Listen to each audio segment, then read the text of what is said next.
আসসালামু আলাইকুম। পাঠ পরিক্রমায় আজকে রাহিকুল মাকতুমের বর্ণিত তৎকালীন আরব সমাজের যে ধর্মীয় অবস্থা ছিল তার যে অংশে আমরা পাঠ শেষ করেছিলাম সেই শেষ অংশ থেকে আবার পাঠ শুরু করতেছে।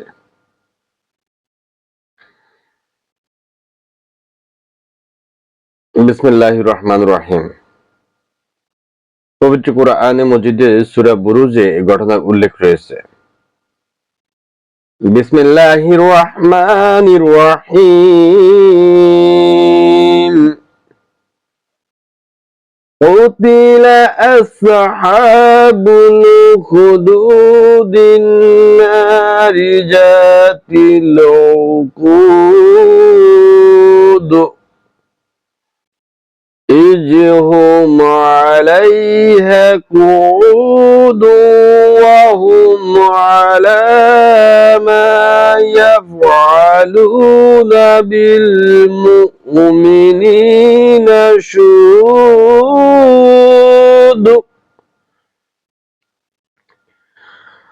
অর্থাৎ ধ্বংস হয়েছে গর্তওয়ালারা, যে গর্তে দাও দাও করে জ্বলা ইন্ধনের আগুন ছিল, যখন তারা গর্তের কিনারায় বসেছিল আর তারা মুমিনদের সঙ্গে যা করেছিল তা দেখছিল।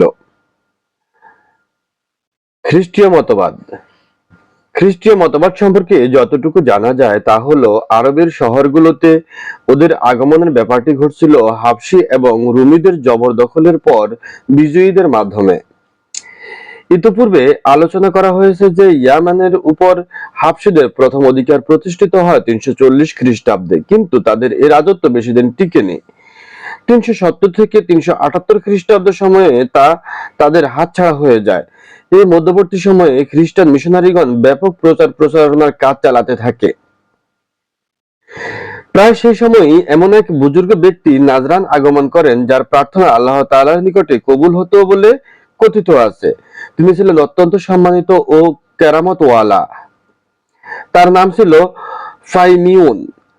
অত্যন্ত নিষ্ঠার সঙ্গে তিনি নাজরানের খ্রিস্টীয় মতবাদের প্রচার কাজ চালিয়ে যেতে থাকেন। নাজরানবাসীদের উপর তার প্রচার কাজের প্রভাব অত্যন্ত কার্যকরভাবে প্রতিফলিত হতে থাকে। তারা তার কাছে এমন কিছু কেরামত দেখতে পায় যে তাদের বিশ্বাসের ভিত্তিমূল অধিকতর দৃঢ় করে তোলে। তারপর তারা সবাই খ্রিস্ট ধর্ম গ্রহণ করে। অতঃপর দ্বিতীয়বার হাবশীগণ 525 খ্রিস্টাব্দে জু-নাওয়াজ কর্তৃক খ্রিস্টানদের গর্তের মধ্যে পুড়িয়ে মারার মতো পৈশাচিক কর্মকাণ্ডের প্রতিশোধ স্বরূপ আব্রাহা আল আশরাম রাষ্ট্রের শাসনভার গ্রহণ করেন। রাষ্ট্রনায়কের আসনে সমাসীন হওয়ার পর নতুন উদ্যমে খ্রিস্টীয় মতবাদ প্রচার ও প্রসারের কাজে তিনি আত্মনিয়োগ করেন। তার প্রচেষ্টার ফলশ্রুতি হচ্ছে ইয়েমেনের অন্য একটি কাবাগৃহ নির্মাণ এবং তার নির্মিত কাবাগৃহে হজ পালনের জন্য আরববাসীগণকে আহ্বান জানানো। শাসক আব্রাহা শুধু অন্য একটি কাবাগৃহ নির্মাণ এবং হজ পালনের আহ্বান জানিয়েই ক্ষান্ত হয়নি, সে খানায়ে কাবার রাসূলের ধ্বংস করার জন্য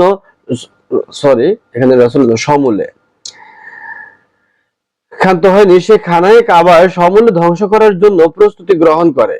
কিন্তু আল্লাহ তাআলার গজবে পড়ে বিশাল এক হস্তি বাহিনী সহ নিজেই সমূলে ধ্বংসপ্রাপ্ত হয়েছিল। যেমনটি কোরআনে কারীমের সূরা ফিলে বলা হয়। সূরা ফিলে এই ঘটনা সর্বযুগের সমস্ত মানুষের শিক্ষা লাভের জন্য একটি জ্বলন্ত দৃষ্টান্ত হয়ে রয়েছে। অপরদিকে রোমীয় অঞ্চলসমূহের নিকটস্থ হওয়ার কারণে আল গাসসান, বনি তাগলিব, বনি তাই এবং অন্যান্য আরব গোত্রসমূহে খ্রিস্টীয় মতবাদ বিস্তৃতি লাভ করতে থাকে। হিরার আরব রাজাগণ খ্রিস্ট ধর্ম গ্রহণ করেছিলেন বলে জানা যায়। মাজুসি মতবাদ সম্পর্কে যতটুকু জানা যায় তা হলো পারস্যের সন্নিকটস্থ আরব ভূমিতে এই মতবাদ বেশ প্রাধান্য এবং প্রতিষ্ঠা লাভ করে, যেমন আরবের ইরাকে, বাহরাইনে, আল আহসা, হাজার এবং আরব উপসাগরীয় সীমান্ত অঞ্চলে। তাছাড়া ইয়েমেনের পারস্য শাসনামলেও বিচ্ছিন্নভাবে দু একজন মাজুসি মতবাদ গ্রহণ করেছিল। সাবই মতবাদ। তারপর বিশিষ্ট এক সাবই মতবাদের কথা। এটা এমন এক মতবাদ যা অনুসারীরা নক্ষত্র এবং এর বিভিন্ন কক্ষপথ ও তারকারাজির প্রভাবকে এমনভাবে স্বীকৃতি দিত যে এগুলোকে বিশ্ব পরিচালনা করে বলে বিশ্বাস করা হতো।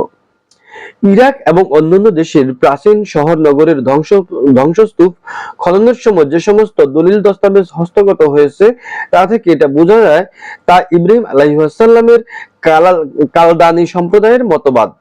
প্রাচীন শাম ও ইয়ামানের বহু অধিবাসী এ মতবাদের অনুসারী ছিল, কিন্তু পরবর্তীকালে যখন ইহুদি মতবাদ তারপরে খ্রিস্টীয় মতবাদ বিস্তার লাভ করে তখন এই সাবই মতবাদের ভিত্তিমূল শিথিল হয়ে পড়ে এবং প্রজ্বলিত প্রদীপ ক্রমান্বয়ে নির্বাপিত হওয়ার সম্মুখীন হয়ে পড়ে। কিন্তু তবুও ইরাকে এবং আরব উপসাগরীয় সীমান্তবর্তী অঞ্চলে এই মতবাদ কিছু সংখ্যক অনুসারী থেকে যায়। আবার আরবের কতক স্থানে কিছু সংখ্যক নাস্তিক্য মতবাদের অনুসারী দেখা যেত, তারা হীরার পথে এখানে আসে। যেমন কুরাইশদের কতক লোককে পারস্যে পাওয়া যায় যারা ব্যবসায়িক উদ্দেশ্যে তথায় গিয়েছিল। আরবদের ভ্রান্ত বিশ্বাস, পৌত্তলিকতা, অশ্লীলতা, শিরক, বিদআত ও বহুত্ববাদের জমাট অন্ধকার ভেদ করে চিরভাস্বর ও চিরজ্যোতির্ময় ইসলাম নামক সূর্য যখন নবায়িত আলোর বন্যায় উদ্ভাসিত হয়ে আত্মপ্রকাশ করলো, তখন প্রচলিত সমস্ত বিশ্বাস এবং মতবাদ অনুসারীগণ একদম হতচকিত হয়ে পড়ল। সর্বশেষ আসমানি কিতাব মহাগ্রন্থ আল কোরআনের সুললিত শাশ্বত বাণী এবং মহানবী সাল্লাল্লাহু আলাইহি সাল্লামের উদাত্ত কণ্ঠে তৌহিদি ঘোষণা সমস্ত ভ্রান্ত বিশ্বাসের ভিত্তিমূলকে করে তুলল প্রকম্পিত। সে সমস্ত মুশরিক ও পুতুল পূজক, শিরক ও পৌত্তলিকতার পঙ্ককে নিমজ্জিত থেকে দাবি করত যে তারা দ্বীন ইব্রাহিম আলাইহিসসালামের উপর প্রতিষ্ঠিত। তাদের বিশ্বাসের ভিত্তিমূলে চরম আঘাত লাগলো।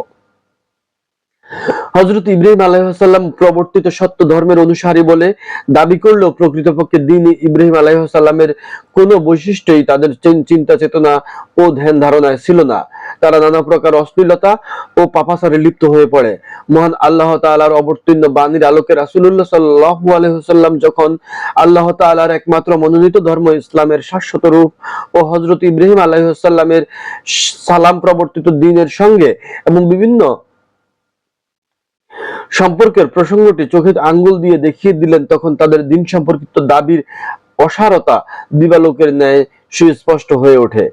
ইহুদিদের অবস্থাও ছিল ঠিক একই রূপ। অসার, বাহ্যড়ম্বর, সর্বস্ব স্বেচ্ছাচার ছাড়া তেমন আর কিছুই ছিল না ইহুদিদের মধ্যে। ইহুদি পুরোহিতগণ আল্লাহকে ভুলে গিয়ে নিজেরাই চেয়েছিল প্রভুর আসনে সমাসীন হতে। ধর্মের অবতারণা তারা চেয়েছিল পার্থিব প্রতিষ্ঠা। ধর্মের দোহাই দিয়ে তারা চায় সাধারণ মানুষের উপর তাদের স্বকীয় মতবাদ সম্পর্কিত প্রভাবে বিস্তার করতে। তাদের মুখ্য উদ্দেশ্য ছিল সম্পদ সংগ্রহ করে সম্পদের পাহাড় রচনা করা। সম্পদ সংগ্রহ করতে গিয়ে তারা ধর্ম কর্ম যদি চুলায় যায় যাক, অবিশ্বাস কিংবা অধর্ম যদি বিস্তার লাভ করে তবে তা করুক, তাতে কিছুই যায় আসে না। এটাই ছিল ইহুদিবাদের সত্যিকারের রূপ। খ্রিস্ট ধর্ম সত্য বিবর্জিত শিরক এবং পৌত্তলিকতায় ভরপুর হয়ে পড়েছিল। আল্লাহ তাআলার একত্ববাদের পরিবর্তে ত্রিতত্ত্ববাদের ধারণা তাদের মনে বদ্ধমূল হয়ে গিয়েছিল এবং এই ভ্রান্ত ধারণাই আল্লাহ এবং মানবকে এক আযাব সংমিশ্রণের বন্ধনে আবদ্ধ করেছিল। যে আরববাসীগণ এ ধর্ম গ্রহণ করেছিল, প্রকৃতপক্ষে তাদের উপর এ ধর্মের কোনো প্রভাব প্রতিফলিত হয়নি, কারণ আদর্শের সঙ্গে তাদের প্রচলিত জীবনযাত্রা প্রণালী কোনো মিল ছিল না, আর তারা তাদের প্রচলিত জীবন পদ্ধতি পরিত্যাগ করতে পারছিল না। অবশিষ্ট আরবদের অন্যান্য ধর্মাবলম্বীদের অবস্থা মুশরিকদের মতোই ছিল, কারণ তাদের অন্তঃকরণই একই ছিল, বিশ্বাস সমূহে পরস্পর সাদৃশ্য ছিল এবং রীতিনীতিতে সঙ্গতি ছিল।